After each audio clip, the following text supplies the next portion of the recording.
Islam Makhachev already knows exactly who he wants to face in his first welterweight title defense. And the name will shock you. Francis Ngannou just made a gigantic mistake about his relevance in MMA. Makhachev makes an explosive revelation about who really controls his career. And discover why the Russian is furious with the UFC's pound-for-pound rankings. Islam Makhachev already knows who he wants to face in his first welterweight title defense, and the choice is leaving everyone stunned. The former lightweight champion will fight at 170 battle Bs for the first time at UFC 322 in New York on Saturday night, and expectations are sky high. A win over welterweight King Jack Della Maddalena will almost certainly propel Islam Makhachev back to the top of the UFC's pound-for-pound rankings, re-establishing his absolute dominance. It would also set up a potential fight with the legend Dana White ranks ahead of Georges St-Pierre, creating an epic narrative for the future. 4. Welterweight contenders will square off in an unofficial tournament on the UFC 322 undercard, and the competition is fierce. Streaking wrestler Sean Brady is set to take on 18 Naniri undefeated KO artist Michael Morales at Madison Square Garden this weekend, a fight that promises fire. Former welterweight champion Leon Edwards looks to get back in the win column against Carlos Prates at UFC 322, trying to recover his lost momentum. 1 week later, a 170 LLB bout between Bilal Muhammad and Ian Gary will co-headline the UFC's first event in Qatar, adding even more fuel to the division.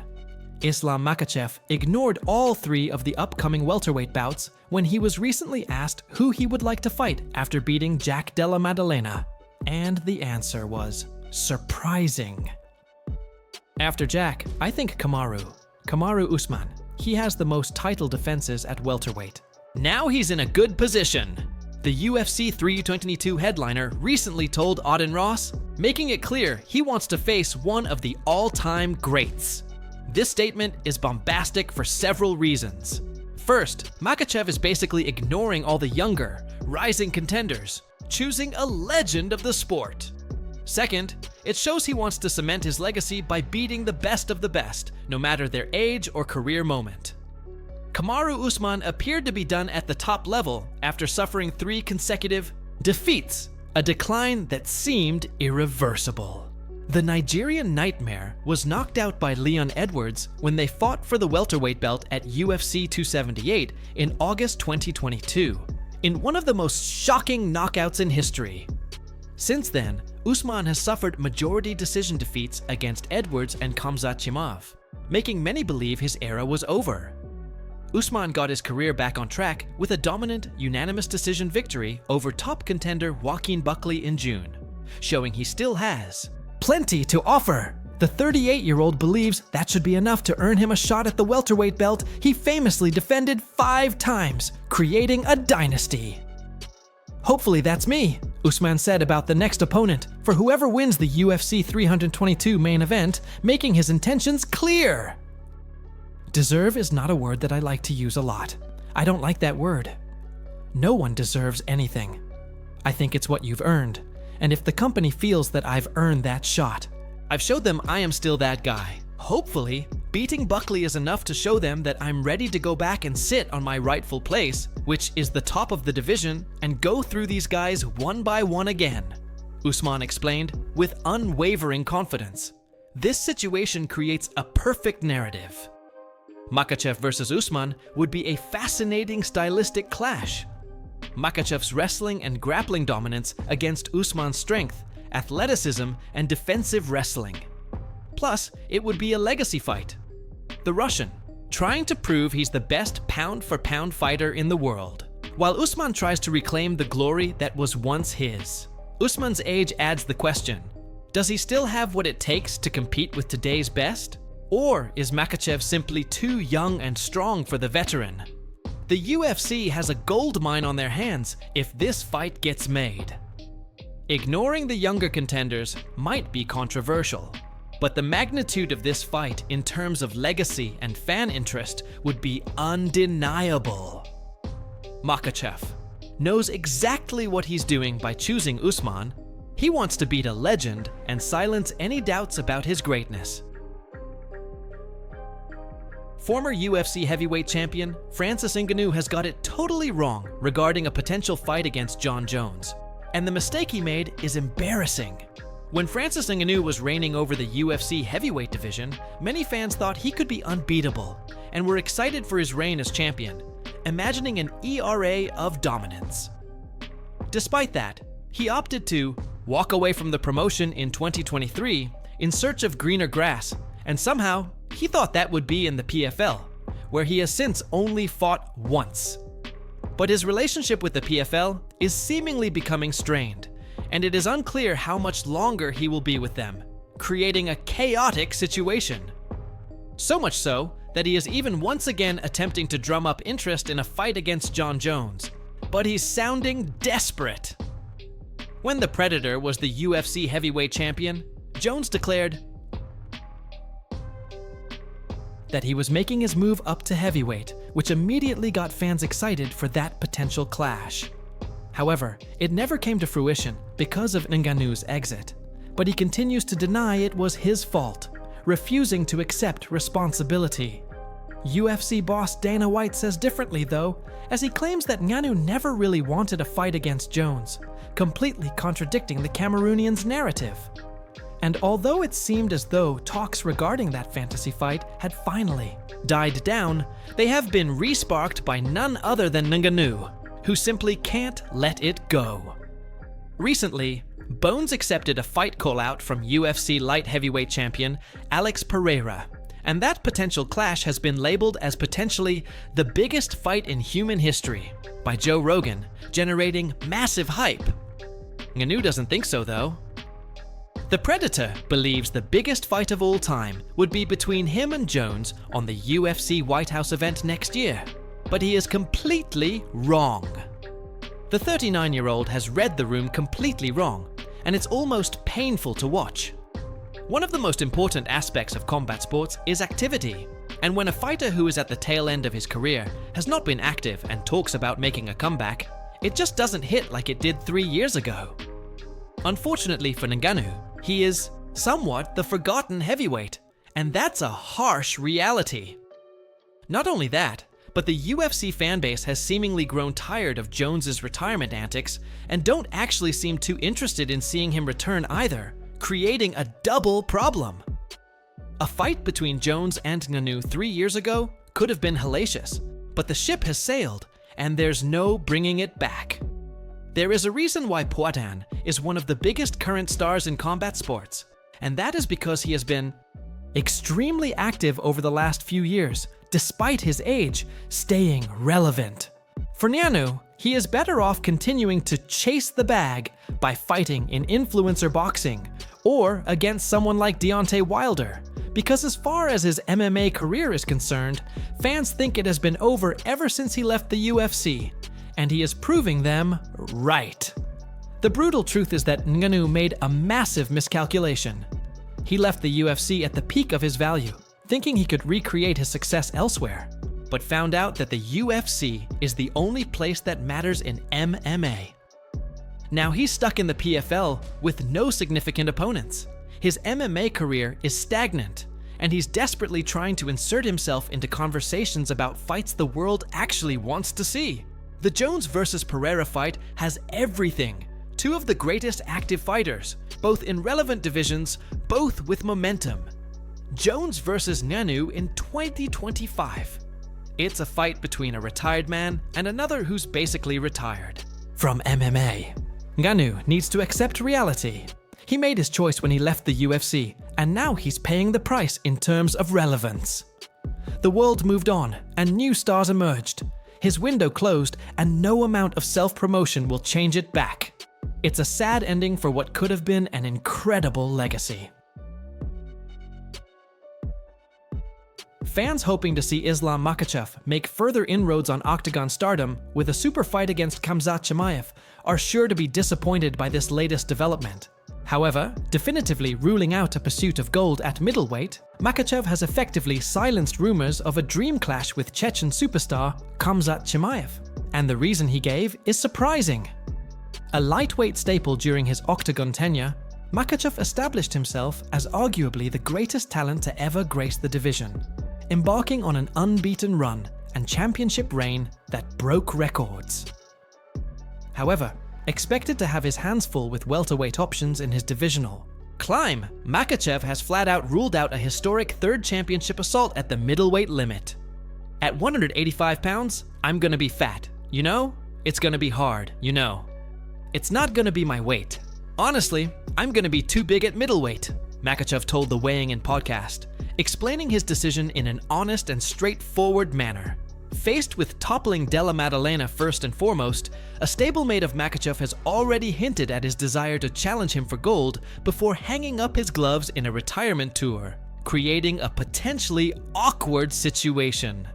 Ever since clinching the middleweight title earlier this summer, the previously mentioned Chimaev has been linked with a host of fights next, keeping himself at the center of attention. Already voicing his willingness to make a light heavyweight climb in pursuit of a blockbuster with Brazilian powerhouse Alex Pereira prior to his title ascension, Chimaev floated a potential pound-for-pound decider that would make history. In the Chechen star's opinion, a clash with fellow star Makhachev would most definitely cement the rightful holder of status as the best pound-for-pound fighter in the promotion. This is a fascinating situation for several reasons. First, it shows Makhachev has realistic limits about what his body can do. He's not willing to move up too much in weight just to add one more belt. Second, it creates an interesting dynamic where two stablemates could potentially have to face each other in the future, something that has historically caused drama. Makhachev's decision is smart from a legacy standpoint. He saw what happened to other fighters who tried to move up too much in weight. They often get sluggish, lose their natural speed and movement advantages, and end up with losses that tarnish their legacies. Instead, he's choosing to dominate two divisions where he feels physically comfortable, rather than risk everything for a third that might not suit his body. Additionally, there's the element of respect for teammates. Chimaev and Makhachev come from the same circle of fighters, and fighting each other would be emotionally and politically complicated. Makhachev is likely avoiding this potential situation by ruling out middleweight completely.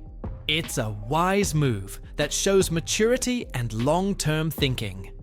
Instead of chasing every possible belt, he's focusing on dominating where it makes the most sense for his body and career.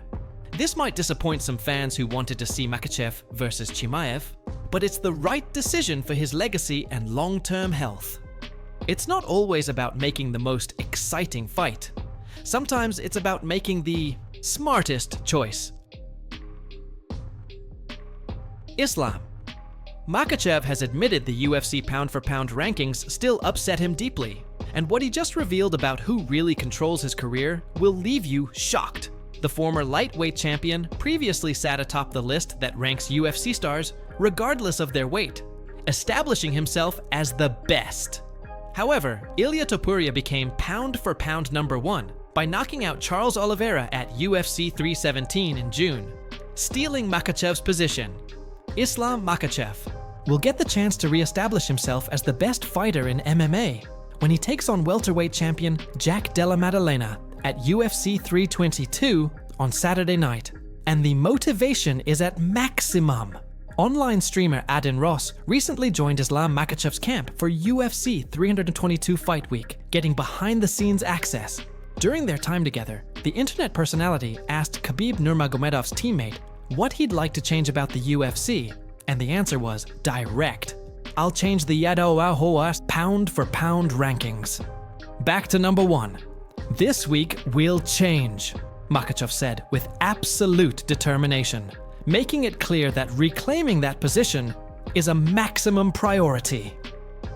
Naturally, the conversation moved on to Makhachev sharing his personal top 5 fighters in the UFC, and the list is revealing. Myself, Alexandra Pantoja, Tom Aspinall, and Alexander Volkanovski for sure. That's 4.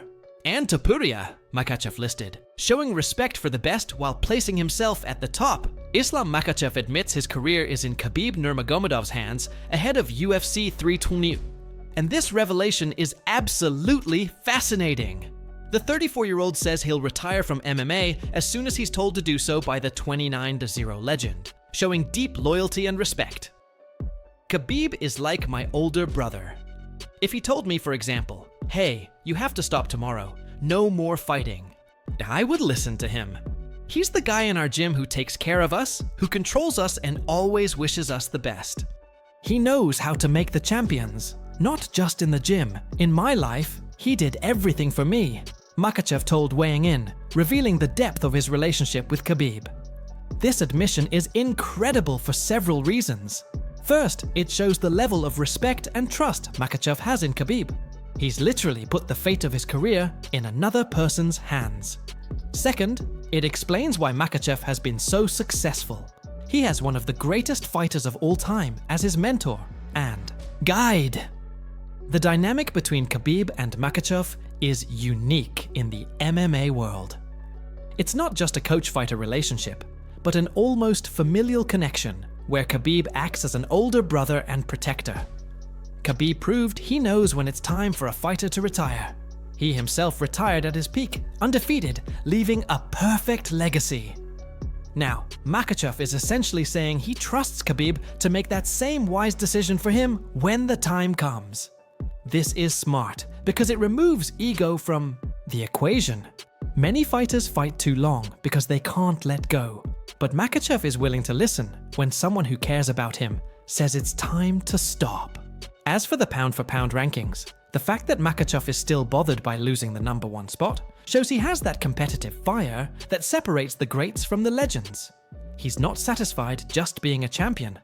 He wants to be recognized as the best, period. This motivation will drive him at UFC 322 against Della Maddalena. Makhachev isn't just fighting to win a second belt. He's fighting to prove he's the #1 pound-for-pound fighter in the world. With Khabib in his corner and this kind of motivation, Della Maddalena is facing an impossible mountain to climb.